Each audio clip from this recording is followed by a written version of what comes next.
All the blocks shown in the figure are at rest. The pulley is smooth and the strings are light. Coefficient of friction at all the contacts is 0.2. A frictional force of 10 Newton acts between A and B. The block A is about to slide on block B. The normal reaction and frictional force exerted by the ground on the block B is.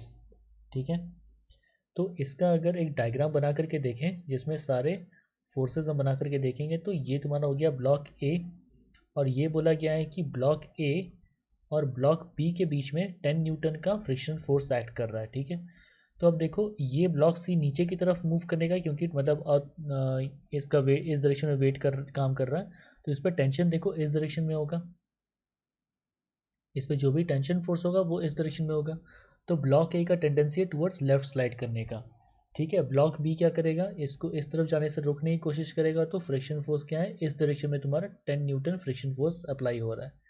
Now the block A is just about to slide, मतलब T का value जो है that is basically equal to 10 newton, it is just about to slide. तो यहाँ पर ऐसा कि ये जो तुम्हारा पुली अटैच्ड है, तो इस पुली पे इसका रिएक्शन फोर्स तुम्हारा इस डायरेक्शन में लग रहा है, that is equal to T is equal to 10 newton. Okay, अब देखो ये जो 10 न्यूटन फ्रिक्शन फोर्स एक्ट कर रहा था ए और ब्लॉक बी के बीच में, तो यहाँ पे बोल सकते हैं this is the friction force acting on A due to B. तो इसका रिएक्शन फोर्स क्या हो जाएगा, acting on B due to A, वो हो जाएगा तुम्हारा इस डायरेक्शन में 10 न्यूटन। ठीक है, अब यहाँ पे ये ब्लॉक का मास है m। ठीक है, ये मान लो ये तुम्हारा ब्लॉक ए है, इसका मास है तुम्हारा m, तो नीचे की तरफ इस पर वेट काम कर रहा है, that is equal to mg। इसका ऊपर की तरफ नॉर्मल रिएक्शन फोर्स मान लेते हैं n1, तो n1 is equal to mg, और इनके बीच में जो फ्रिक्शन फोर्स काम कर रहा था that friction force is equal to 10 newton. ठीक है, तो यहाँ पर क्या कर सकते हैं कि जो तुम्हारा फ्रिक्शन फोर्स है F is equal to mu n1। ठीक है, तो फ्रिक्शन फोर्स जो है तुम्हारा 10 is equal to coefficient of friction तुम्हारा कितना है 0.2 into weight of this block A, तो that is equal to m into G के वैल्यू 10 ले लें तो ये और ये कैंसिल हुआ, तो मास ऑफ दिस ब्लॉक ए कितना आ गया, मास आ गया तुम्हारा 5 kg। ठीक है, अब देखते हैं तुम्हारा कि ये जो ब्लॉक ए और ब्लॉक बी, ठीक है, इन दोनों का वेट तुम्हारा ब्लॉक बी पे लग रहा है। ठीक है, तो ब्लॉक ए का वेट तुम्हारा कितना हो गया इस डायरेक्शन में 50 न्यूटन, और ब्लॉक बी का मास तुम्हारा 5 kg है, तो इसका वेट तुम्हारा इस डायरेक्शन पे लग रहा है 50 न्यूटन। प्लस देखो तुम्हारा ये जो स्ट्रिंग जो टेंशन फोर्स एक्सर्ट कर रहा था, तो यहाँ पे एक और टेंशन ऐसे वर्टिकल डायरेक्शन में आ रहा होगा। ठीक है, तो वर्टिकल डायरेक्शन में एक और फोर्स ऐड कर रहा है, T is equal to 10 newton, और इन वर्टिकल डायरेक्शन में टोटल नीचे की तरफ देखो कितना फोर्स लगा, 50 प्लस 50 ब्लॉक ए और ब्लॉक बी के मासेस मतलब के वेट, और देखो प्लस टी, तो तुम्हारा आ गया 10।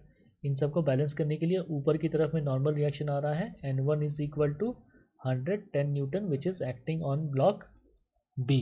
ठीक है, तो normal reaction exerted by the ground on the block B is 110 Newton.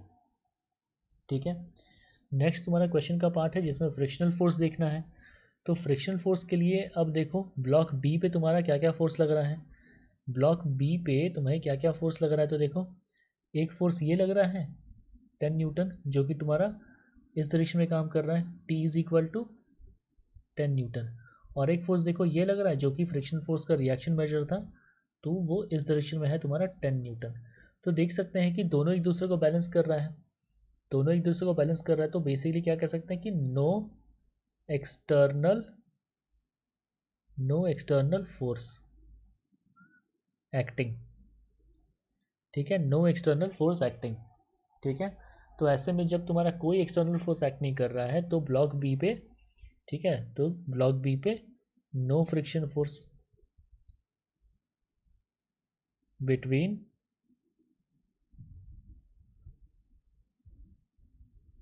Block B and ground. ठीक है, तो देख सकते हैं कि ऑप्शन डी तुम्हारा इसका करेक्ट ऑप्शन है। तो इस क्वेश्चन के करेक्ट ऑप्शंस हुए option A and option D. These are the correct answers options to this problem.